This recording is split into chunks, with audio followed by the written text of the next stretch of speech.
Assalamualaikum warahmatullahi wabarakatuh. Ketemu lagi dengan saya Aditya Septiarini. Saya adalah calon guru penggerak angkatan 9 SMP Negeri 1 Atap 4 Tulang Bawang Barat Provinsi Lampung. Saat ini kita akan membahas tentang demonstrasi kontekstual modul 1.4 tentang budaya positif. Selamat menyaksikan. Di sini saya akan mendemonstrasikan tentang pemecahan masalah menggunakan segitiga restitusi, di mana segitiga restitusi adalah proses menciptakan kondisi bagi murid untuk memperbaiki kesalahannya sehingga karakter mereka lebih kuat saat kembali ke dalam kelompoknya. Pada segitiga restitusi memiliki tahapan-tahapan dalam pelaksanaan segitiga restitusi. Yang pertama adalah menstabilkan identitas, yang kedua adalah validasi tindakan yang salah, dan yang terakhir adalah menanyakan keyakinan murid. Tahapan pertama dalam tahapan segitiga restitusi adalah menstabilkan identitas, di mana di sini menstabilkan identitas harus memegang prinsip bahwa membuat kesalahan adalah bagian dari pembelajaran.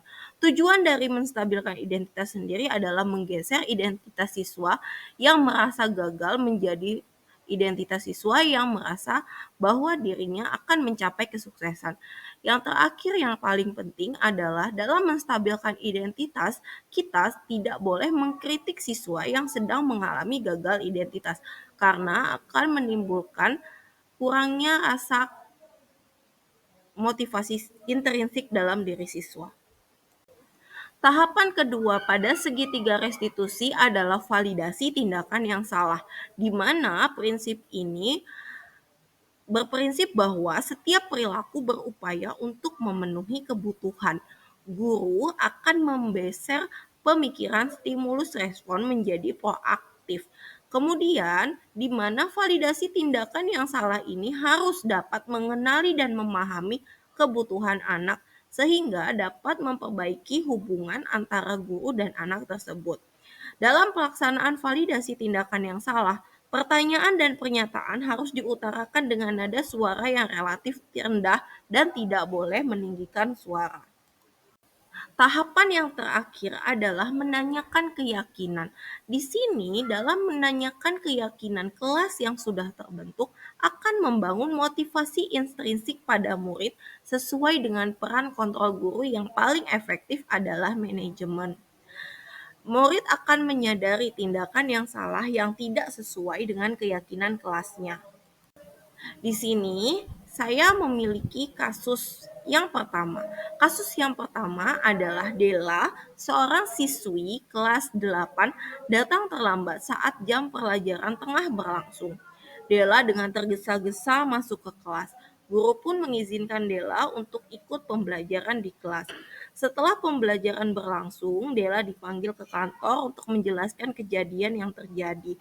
Dari hasil diskusi tersebut didapatkan bahwa Della datang terlambat karena tidur larut malam.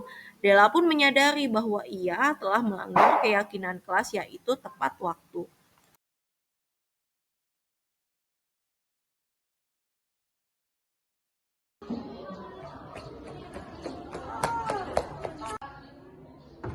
Assalamualaikum. Waalaikumsalam.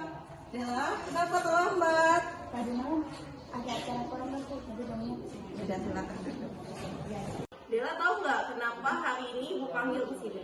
Kalau Bu, Bella tadi pagi datang terlambat, saat itu juga ada di mulai pelajaran di kelas. Oke, datang terlambat itu adalah hal yang wajar, Nak, karena datang terlambat itu semua orang pasti pernah melakukannya dan itu adalah manusiawi karena setiap orang punya kebutuhannya masing-masing. Della kenapa datang terlambat tadi pagi? Karena Bella bangunnya kesiangan Bu, tadi malam ada acara keluarga di rumah. Oh begitu, jadi sekarang ngantuk dong? Iya. Iya, ngantuk. Nah, sebenarnya Della sudah bertanggung jawab untuk datang ke sekolah walaupun mengantuk, tapi Della tahu nggak kalau datang terlambat itu adalah mengurangi rasa keyakinan Bella. Keyakinan apa Nak yang mengurangi? Keyakinan kelas kita, Keyakinan apa? datang tepat waktu. Datang tepat waktu. Nah, karena Bella sudah tahu bahwa kita dalam mengurangi keyakinan Bella terhadap disiplin waktu, kira-kira menurut Bella bagaimana cara menumbuhkan kembali keyakinan Bella terhadap disiplin dan datang tepat waktu? Kita tidak akan tidak akan berusaha akan tidak terlambat. Bisa dilakukan itu? Sanggup? Ibu berharap kedepannya Bella tidak datang terlambat lagi ya Nak, ya, supaya pembelajaran kita efektif. Terima kasih ya Bella. Assalamualaikum warahmatullahi wabarakatuh. Perkenalkan, nama saya adalah Alzara Pamungkas. Menurut saya, pemecahan masalah secara restitusi jauh lebih baik karena tidak menyelesaikan masalah secara emosional dan tidak menyalahkan pihak manapun. Dan saya merasa lebih baik setelah berdiskusi dengan guru saya. Di sini saya memiliki kasus yang pertama. Kasus yang pertama adalah Della, seorang siswi kelas 8 datang terlambat saat jam pelajaran tengah berlangsung. Della dengan tergesa-gesa masuk ke kelas. Guru pun mengizinkan Della untuk ikut pembelajaran di kelas. Setelah pembelajaran berlangsung, Della dipanggil ke kantor untuk menjelaskan kejadian yang terjadi. Dari hasil diskusi tersebut didapatkan bahwa Della datang terlambat karena tidur larut malam. Della pun menyadari bahwa ia telah melanggar keyakinan kelas, yaitu tepat waktu.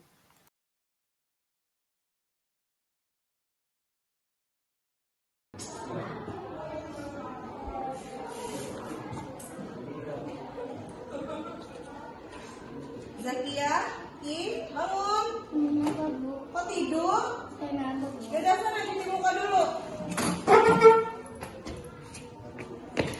Selamat siang, Bu. Apakah Ibu menantu saya? Ya, selamat siang, Zakia, silakan duduk. Iya, Ibu panggil kamu. Silakan. Zakia, jadi Ibu dong. Kenapa? Kira-kira kenapa Ibu manggil Zakia ke sini? Mengapa masalah yang tadi ya, Bu? Masalah apa?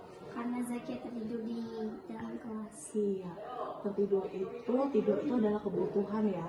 Benar nggak sih, Zakia? Iya, Bu. Ya, semua orang, setiap manusia itu pasti ada waktunya untuk tidur. Nah, ada rasa fase ngantuk. Nah, kira-kira menurut Zakia, kenapa sih Zakia hari ini tuh bisa sampai ngantuk sampai tertidur di kelas? Iya, Bu. Karena Zakia sangat lama ngantuk. Karena tadi malam Zakia main HP sampai larut malam. Main HP? Main apa Zakia? Main TikTok, Bu. Iya, oke. Tapi masih ngantuk sekarang. Sedikit. Kenapa sekolah? Ya, karena sekolah itu kewajiban untuk kita. Iya, terima kasih ya Zakia. Zakia berarti sudah menunjuk rasa tanggung jawab dalam diri Zakia. Tertidur di kelas itu, Zakia tahu kalau itu adalah hal yang mengurangi keyakinan Zakia. Iya, Bu. Keyakinan apa, Nak? Tidur di kelas. Iya, keyakinan apa yang dikurangi? Karena Keyakinan kelas kita yang mana? Iya, tidak aktif. tidak aktif dalam pembelajaran. Ya, tidak aktif dalam pembelajaran. Itu perbuatan yang mengurangi keyakinan Zakia karena Zakia kenapa? Kalau tidak aktif di kelas jadinya gimana? Oh, ketinggalan pelajaran. Ketinggalan pelajaran. Kira-kira nih menurut Zakia, hal apa sih yang bisa Zakia perbaiki ke depannya untuk menumbuhkan keyakinan dalam diri Zakia tentang keyakinan kelas kita yang tadi aktif dalam pembelajaran? Mengikuti pelajaran, bangun, tidur tidak terlalu malam, dan menghindari media sosial di malam hari. Iya, karena mungkin ya Zakia, kalau kita dengan media sosial malam hari itu timbul lebih rasa capek dalam diri Zakia ketika pagi karena energinya sudah terbuang. Nah, tapi kira-kira Zakia bisa melakukan itu ke depannya? Bisa, Bu. Oke, berarti Zakia sudah berkomitmen untuk memperbaiki keadaan. Ya, Ibu berterima kasih Zakia sudah mau memperbaiki keyakinan Zakia dan menumbuhkan kembali keyakinan Zakia. Ya, baik. Oke. Terima kasih ya Zakia. Sama-sama, Bu. Assalamualaikum warahmatullahi wabarakatuh. Perkenalkan, nama saya Zakia Rizkyani. Menurut saya, restitusi adalah situasi pemecahan masalah secara tidak emosional dan tidak menyalahkan pihak manapun. Dan saya merasa lebih baik setelah berdiskusi dengan guru saya. Sekian, terima kasih.